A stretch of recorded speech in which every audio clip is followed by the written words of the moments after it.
ഒരു ചെറുപ്പക്കാരനുണ്ടായിരുന്നു കേട്ടോ. അവൻ രാത്രികളിൽ ആകാശത്തേക്ക് നോക്കിക്കൊണ്ട് നക്ഷത്രങ്ങളൊക്കെ കണ്ടപ്പോഴേ അവൻ്റെ മനസ്സിൽ ഒരേ ഒരു ചോദ്യമായിരുന്നു, എന്താ നിങ്ങൾക്ക് ഞാനും ഒരിക്കൽ അവിടെ എത്താമോ എന്ന്. യഥാർത്ഥത്തിൽ അവൻ്റെ റിയാലിറ്റി, ഗ്രൗണ്ട് റിയാലിറ്റി എന്ന് പറയുന്നത് എന്താ നിങ്ങൾക്കറിയാം?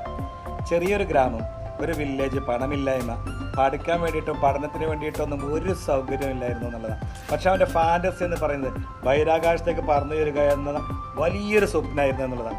എങ്ങനെ സാധിക്കില്ലേ?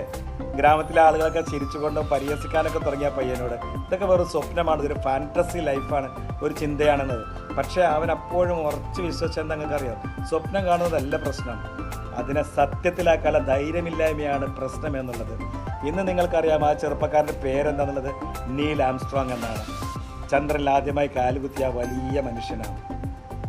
സുഹൃത്തുക്കൾ, എനിക്ക് നിങ്ങളോട് പറയാനുള്ളത്, ജീവിതത്തിൻ്റെ രസം എന്ന് പറയുന്നത്, റിയാലിറ്റി എന്ന് പറയുന്നത് എപ്പോഴും നമ്മളെ ചാലഞ്ച് ചെയ്തുകൊണ്ട് വെല്ലുവിളിച്ചുകൊണ്ടേയിരിക്കും. പക്ഷേ ഫാൻറ്റസി എന്ന് പറയുന്നത് നമ്മളെപ്പോഴും പ്രചോദിപ്പിച്ചുകൊണ്ടേയിരിക്കും എന്നുള്ളതാണ്.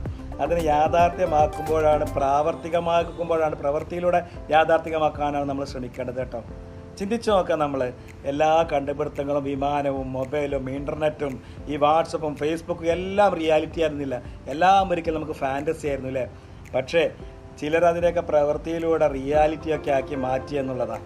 അതുകൊണ്ട് തന്നെ ഇനി ഞാൻ നിങ്ങളോട് പറയുന്ന കാര്യം എന്താണെന്ന് വെച്ചാൽ, സ്വപ്നം നിങ്ങൾ ഒരുപാട് കാണുക എന്നുള്ളതാണ്. വലിയ വലിയ സ്വപ്നങ്ങൾ നിങ്ങൾ കാണാൻ പഠിക്കുക. പക്ഷേ അതിന് മാത്രം നിങ്ങൾ ഉറങ്ങിക്കിടക്കാതെ നിങ്ങൾ റിയാലിറ്റിയിലേക്ക് ഇറങ്ങാൻ കൂടെ ശ്രമിക്കുക എന്നുള്ളതാണ്. പരിശ്രമിച്ച് നോക്കുക, നിങ്ങൾ വീണാൽ എഴുന്നേൽക്കാൻ ശ്രമിക്കുക.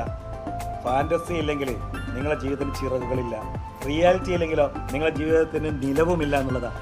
പ്രാവർത്തികമായിട്ടുള്ള പ്രവർത്തനമില്ലല്ലോ നിങ്ങളുടെ സ്വപ്നങ്ങൾക്കൊരു ഭാവിയുമില്ല, ചിറകുമില്ല എന്നുള്ളതാണ്. സുഹൃത്തുക്കളെ, ഇന്ന് മുതൽ നിങ്ങൾ തീരുമാനിച്ചു കേട്ടോ, ഞാൻ എൻ്റെ ഫാൻറ്റസി ലൈഫിനെ റിയാലിറ്റി ആക്കി മാറ്റുമെന്നും.